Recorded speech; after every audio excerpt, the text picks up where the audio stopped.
Hey guys, Muncheez here. Welcome to another solo leveling Arise video, and in this video I'm going to talk about 4 things that you should be aware of if you're going to free to play this game.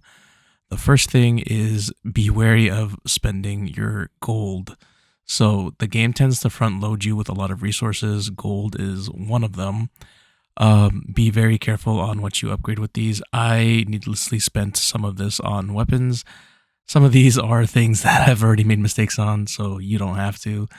But the first thing is definitely the gold. And if you are struggling to power up your character in the beginning, and if you feel too weak, try to avoid your weapons as much as possible, because if you pull a 5-star weapon, or an SSR weapon rather, and you already have dumped your gold into some of your other weapons, you might not have enough gold to upgrade a nicer weapon if you get one.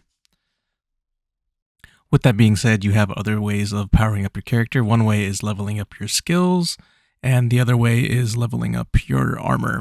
Maybe not bring your armor like super high, so once you can start farming artifacts, you can give your character a little bit of a power boost if you get some decent lines. Just say getting them to like level 5 or whatnot. But you can definitely avoid spending a whole bunch of gold leveling, maybe like extra characters and weapons for sure. So be wary about that.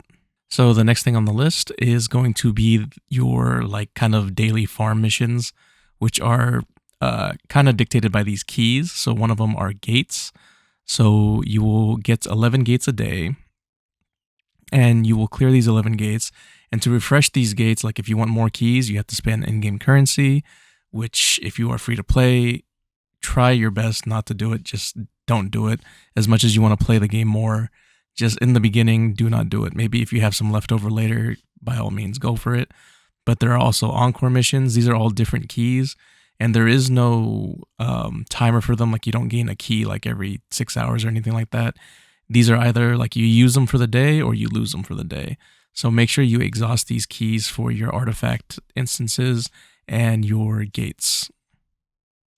And you definitely want to make sure you exhaust the encore missions, like the artifact missions for the instances, because you need to defeat the previous tiers of those dungeons in order to get to the next tier. So if you want to do a tier 7 dungeon, you must have already done the tier 6 dungeon. So you want to exhaust these gates and get them as high as you can before the next day, because you're going to be leveling up pretty quickly in the beginning. So you want to get it as close as you can towards the later tiers so you can get better rewards. So instance dungeons, encore dungeons, and your gates. You want to make sure you use all 3 types of these keys every day. The next thing is save your essence stones and do not spend them on the normal banner. No matter how close you are to pity or whatever, do not spend them on the normal banner. You get a whole bunch from the story, and there's also these challenges. Every time you finish one of these chapters, and then they're very easy to finish as well. So as you're going through the story, you'll slowly fill these, and every time you fill one of these chapters, you'll get 10 summons for free. So there's a whole bunch of chapters. There's 23 chapters, and I've only done like 4 of them. So that's a whole bunch of summons that are just waiting to come your way. Save your essence stones for the banners. And yeah, just be careful when you're doing this. As you're going through, as far as I know, the gates, you see the mission that says clear any gates 3 times. They're not retroactive for the next chapter. So if you're about to finish one of these chapters in your challenges, make sure you finish that chapter before you start clearing any gates, because it's not retroactive for the next chapter afterwards. But yeah, just keep an eye out on your rewards as you're progressing through the early stages of the game. And last but not least, just take your time. This game starts off very slow. I want to say you get choked out for content. Like you see this level gate.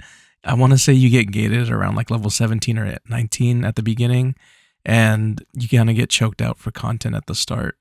But if you just take your time and just do a little bit every day for the first couple of days, there's this capsule inside the main area where you get a whole bunch of XP, gold, and everything, and it's the special funds button, and every now and then you can just claim as you're playing, and it'll give you like little scraps. But what you want to do is hit that special funds button every day that you log into the game.